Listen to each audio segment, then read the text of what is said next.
Hello YouTube, Robert Alvarez, the Psychic Witch, also known as Mr. Lighting in a Fan. Good evening. Right now the time is approximately 6 p.m. and 5 minutes Eastern Time, and the date is Sunday, November 1st, 2020. Before I go into talking about the different articles that the Barbara Moore wrote for the November 2020 entry for Llewellyn's 2020 Lunar Planner, I'm going to talk about my beautiful t-shirt. I'm going to have my awesome audiovisual person do a close-up. I want to tell you, my local Big Lots has had some really cool clothes lately. And this was a shirt that actually found me rather, I think it was actually 2 months ago. I've been a fan of this motion picture for so long. I can relate to every character except for Emilio Estevez's. And that tells you how long it's been since I've watched this video, because I don't remember any character except for Claire. Molly Ringwald's character. I'm like, I should know them all by now. I should know most of the dialogue by now. This is one of those motion pictures that I rewatch every once in a while. I do not know how many times I've watched The Breakfast Club, but I can tell you that I have probably watched The Breakfast Club as well as Ghost and Madonna Truth or Dare more than I have watched any other motion picture that I've ever watched. Most motion pictures I will watch once, maybe twice, maybe 3 times, but there are some that I have watched more than 5 times. The Breakfast Club, Ghost, and Madonna Truth or Dare, at this point I have watched more than 15 times each. So they resonate with me on a very deep and profound level. And when I saw this t-shirt, I was like, well, I gotta buy this, because, you know, it would be sacrilege for me who periodically watches this motion picture, to, like, walk out without buying it. So, anyway. The moon is waning in Taurus, and the sun is transiting in Scorpio. And I'm going to have my awesome... we're getting to the end of this. We're getting to the end of this. I'm telling you. So, once again... Oh, for those of you who are new to my YouTube channel... The thumbnail for all of these calendars is always the same for the year. So all of the Llewellyn 2020 videos that I do for Llewellyn's 2020 tarot calendar, they all have this same image. And I'm going to have my awesome audiovisual person do a close-up of this image. And I love the cover. I love the whole thing. I love just not the cover. And I am very, very happy that I already have had for the last several months. Let me see how gently I can do this without messing up anything or dropping anything. For the last few months, I have had Llewellyn's 2021 tarot calendar. Keep in mind that Llewellyn publishes their annuals, their witches calendars, their tarot wall calendars, their spell a day almanac. All of their annuals are always published in July or August. This is Llewellyn's 2021 tarot calendar, and this was published either in July or August of this year.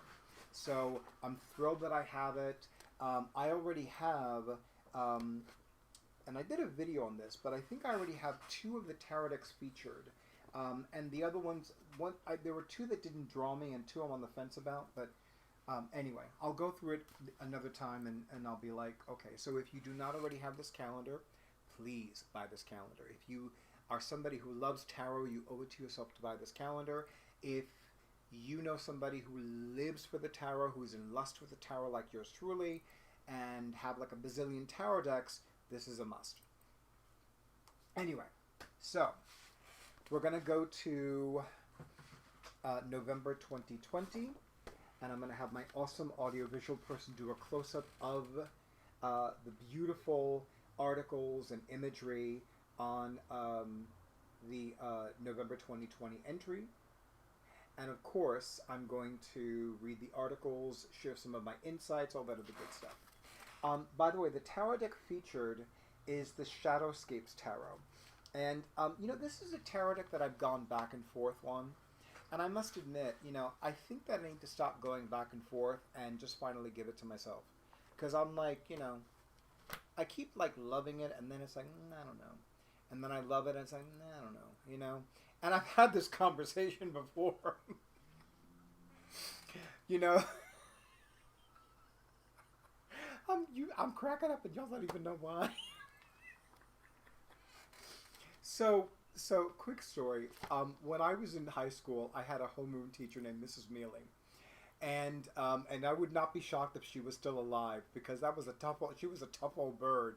When I first had her in homeroom as my homeroom teacher, she was in her 70s. So, and she wore heels. So if she is still alive in her early hundreds, I am not surprised, really.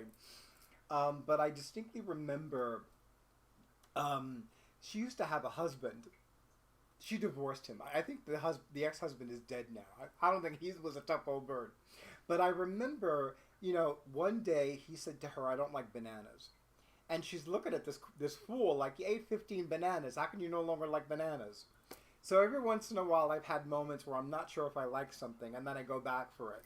Like, what was that flavor of ice cream? Chocolate marshmallow or something like that? Yeah. So one day, my awesome audiovisual person for my YouTube videos and I go grocery shopping. So I, of course, buy a container of the ice cream that's on sale that week, which was Turkey Hill, and I buy my beloved cookies and cream, and he buys chocolate marshmallow. So, one day I had a bite, and he was like, "Do you like it?" I'm like, "I don't know." And then I have another bite, and he's like, "Well," and I'm like, "I don't know." And then I have another bite, and it's like, "Robert, you like it because you keep eating it." So I think I love this tarot deck, and I just don't realize it. So when I have the tarot deck, I'm really going to love it. So this is probably going to be a future purchase. Excuse me. Now they're chiming in like, "Robert, really?" It is going to be a future purchase. Okay.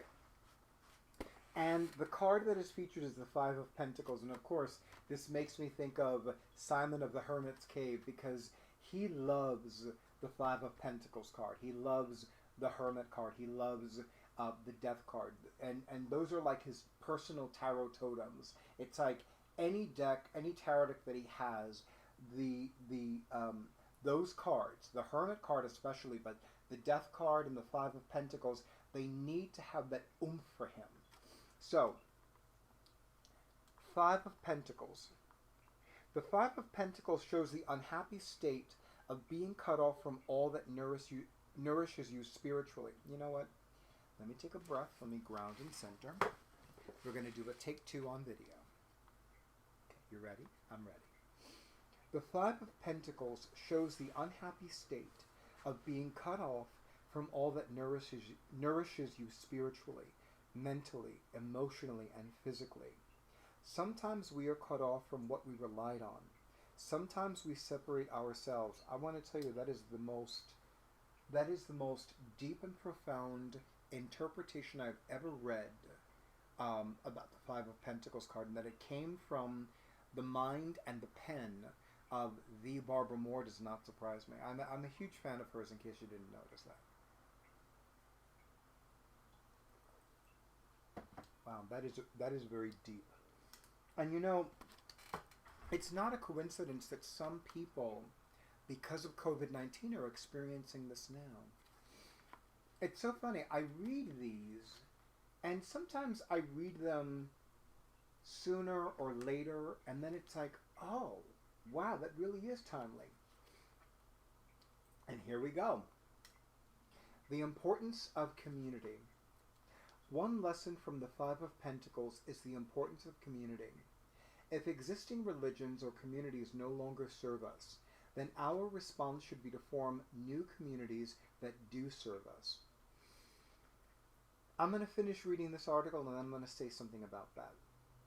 To be in community means to be involved, to accept the responsibilities of and commitment to something greater than ourselves. To expect assistance from a community, we must be involved with it. Otherwise, it is like a distant family member with whom you've never had a relationship, asking for help in an entitled way. The Five of Pentacles suggests that being involved in and committed to a community may have its price, but it also has benefits. This card invites us to form new communities that better reflect our ideals, pardon me, and give us meaningful ways to serve so that we may be served in our times of need. And my cauldron of tea is calling.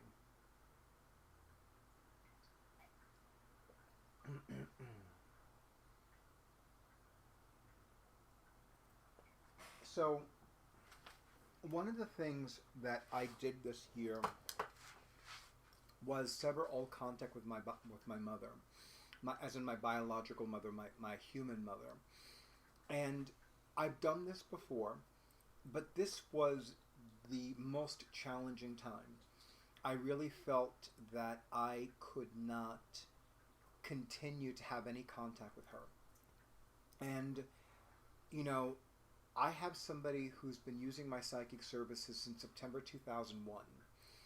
And she was always surprised with me. She was always surprised that I could do that I could decide not to have any contact with a family member because they were toxic or because they perpetuated a cycle of dysfunctionality. And what I explained to her was, it's very easy. It is easy because I have people that count on me to be grounded, centered, balanced, focused, and clear. I have clients who pay for my psychic services and they don't deserve to have a fucking mess as their reader. So for me, it is extremely easy to choose not to associate with people that bring me down. It is absolutely easy to choose not to have anything to do with people who do not honor me, who do not honor who I am and what I do, who do not accept me exactly as I am and exactly as I am not. It's very easy. And it became easier with more practice. Because I almost died 3 times in 2019, severing all contact with my human mother this year was more challenging than any other time. But the fact of the matter is that I needed to. For a lot of reasons that I'm not going to get into now because, as I would say, and as I'm fond of saying, that is another topic for another video for another day. And I may or may not go into the reasons, but the fact of the matter is that it is imperative for me to have people in my life who are spiritual, who are loving, who are prosperous-minded, and who lovingly, lavishly, and lusciously shower me with money, gifts, love, honor, and joy. And if they don't, I have no business being in their lives. They have no business being in mine. Because all of that beautiful energy, all of that beautiful healing, uplifting energy is going to make a difference in my life and make a difference in the lives of those people who avail themselves of my psychic services, make a difference in the lives of those people that I may serve once by giving them directions to a place that they don't know where it is. Never mind somebody who's in my life for the long haul.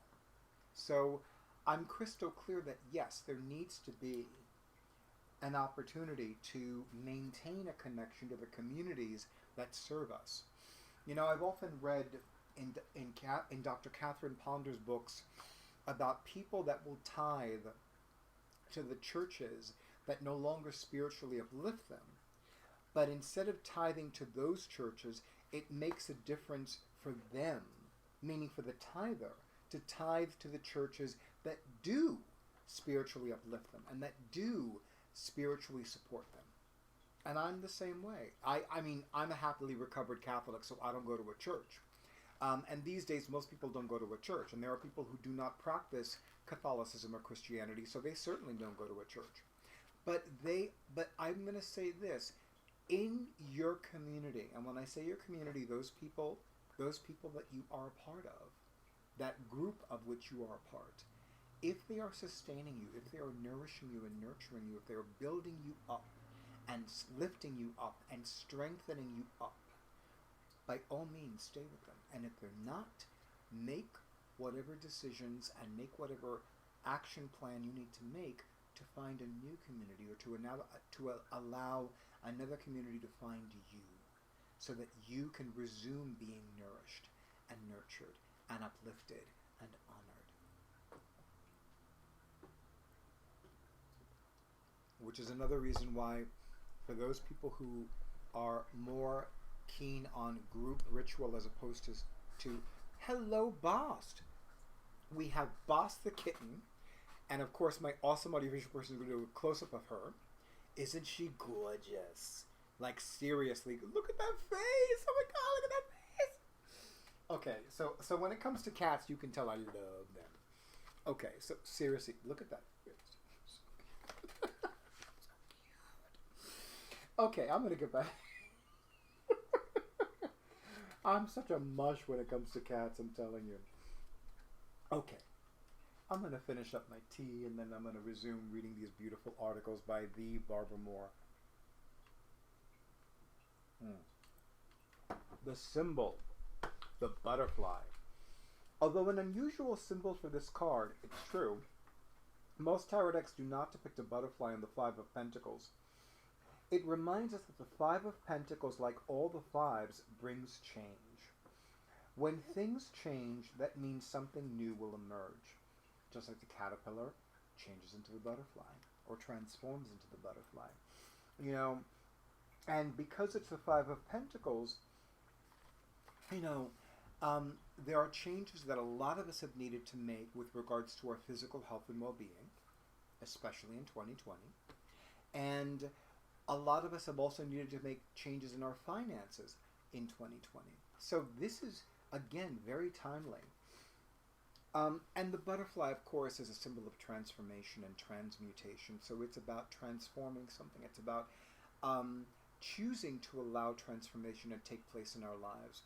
You know, I think I mentioned this in one or two previous videos, but I talked about how I have been feeling the energy of transformation since late November of 2019. Now, in Western astrology, Scorpio is the sign of transformation, but I have been feeling the energy of scorpionic transformation all year long, and I have been feeling it since late November 2019. So this year, whether we like it or not, whether we are ready for it or not, is going to be very transformative. And it has been transformative for a lot of us. And yes, a lot of that transformation was catalyzed because of COVID-19/coronavirus.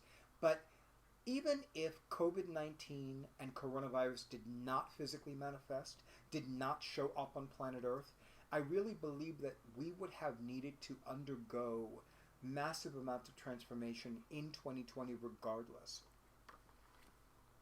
Resetting your deck. This is actually one of my favorite things to do, especially when I unearth a tarot deck or an oracle card deck that I haven't seen or used in ages. Change is the antidote to stagnation. Or another way of saying, there is congestion and there is circulation. That's another Dr. Catherine Ponder reference. A shuffled deck is randomized. If your readings feel off, create change by imposing order. Maybe it's magic or maybe it's a psychological benefit, but it works. Most people use this order. Major Arcana 0 through 21 first, followed by the Wands, Cups, Swords, and Pentacles, Ace through 10, Page, Knight, Queen, King. Hold your reset deck, breathe, and clear your mind, letting the quiet suffuse you and your deck. Then you get the great pleasure of shuffling a lot in order to re-randomize your cards. What I'm going to say about that is that for me personally, if if the deck is part of a kit, I will go with the order listed in the companion book. If it's a deck that has a little white booklet, I will go with the order that's in the little white booklet, regardless of what the order is. And it may not follow that particular formula. It may be, that is the usual formula for the record, but it may be a totally different order. I've actually seen tarot decks where when they arrived, it was King all the way down to Ace for the minor arcana suits. And I recently received the Guardian of the Night Tarot by M.J. Cullinane, who created it, who wrote and illustrated the Crow Tarot, and I think it's called the Dog Tarot, but I forgot if that's the exact phrase or if it's another title for her canine-themed tarot deck. And the Grimalkin Tarot is one of her creations as well. So I feel that, so in her tarot deck, in her Guardian of the Night Tarot, the World card is first. And recently, Simon of the Hermit's Cave did a walkthrough of another tarot deck, and I don't remember offhand which one it is, but the World card was first It came before the Fool card. So however you need to reorder your deck, that's another option for you. And of course, you could always just go with your intuition. You know, your intuition may have you reorder the deck going all the way backwards. You know, going to the King of Pentacles and going all the way back to the Fool. You know, like doing it totally in reverse. But however you feel led and guided to reorder your deck, do it. It is a wonderful practice. It is one that I've actually been doing since last year.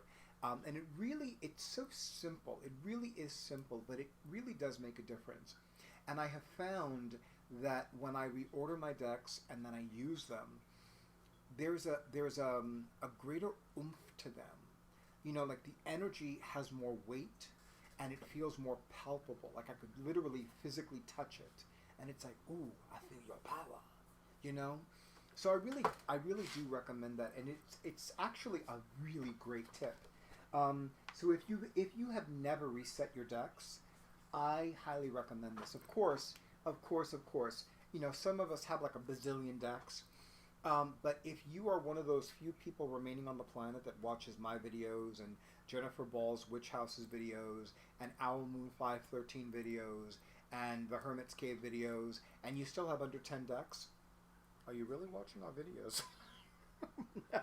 I'm laughing because, you know, I've told people, you know, actually, no, people have told me that they used to only have 1 or 2 decks till they met me. I'm like, okay, so if you want to still only have under 5 decks, don't spend any more time with me. They never do that, by the way. They always want to spend time with me. Sometimes they spend more time with me. Go figure. I guess I'm lovable, you know? They really like me. My fellow no, she's not a Capricorn. I keep thinking she's a Capricorn. Sally Field. I think she's a Capricorn, but I always thought that she's a Capricorn, but I think she's actually a Scorpio. You know I'm going to have it in the description box now. Because, yeah. Okay, so resetting your deck is a really, really great tarot practice, and it is one that I wholeheartedly advocate, and one that I practice regularly, in fact. I do it pretty often, especially if I've found a tarot deck that I'd forgotten about, or that I have not used in, let's say, at least 2 years, you know, so yeah. The other thing, actually, I'm not going to add anything to the Five of Pentacles. I thought that I was, but I'm not. And that's okay. So YouTube, as always, thank you so much for honoring who I am and what I do. Let me know in the comments, do you have Llewellyn's 2021 Tarot Calendar? And if you do not have it yet, are you waiting to receive it? Are you going to receive it as a gift? Are you giving it to yourself and you just haven't done it yet? I'm pretty sure that when it comes to Llewellyn's wall calendars, they usually have a few copies into the new year, but I wanted to finally buy at least 1 copy beforehand. And I am long overdue to buy a 2nd copy because I actually do want to have a copy that I put on the wall, because it is a wall calendar after all. I just need to find a place for it, but I'll find a place for it because, you know, actually I think I already found a place for it. It's in this vicinity someplace, but I'm going to put it probably here, so I'm going to rearrange a few things. Yeah, you know, my awesome audiovisual person and I have been doing a lot of chores in the YouTube studio of yours truly, Robert Alvarez, the Psychic Witch, also known as Mr. Lighting and a Fan. And yes, I have beautiful lighting over here. I have the fan over here. I'm feeling good. I hope you're feeling good too. But YouTube, as always, thank you so much for honoring who I am and what I do. I wish all of you many bright and beautiful blessings, many goddess-graced gifts, and many mountains of magical miracles. Good night, and stay tuned to the next video.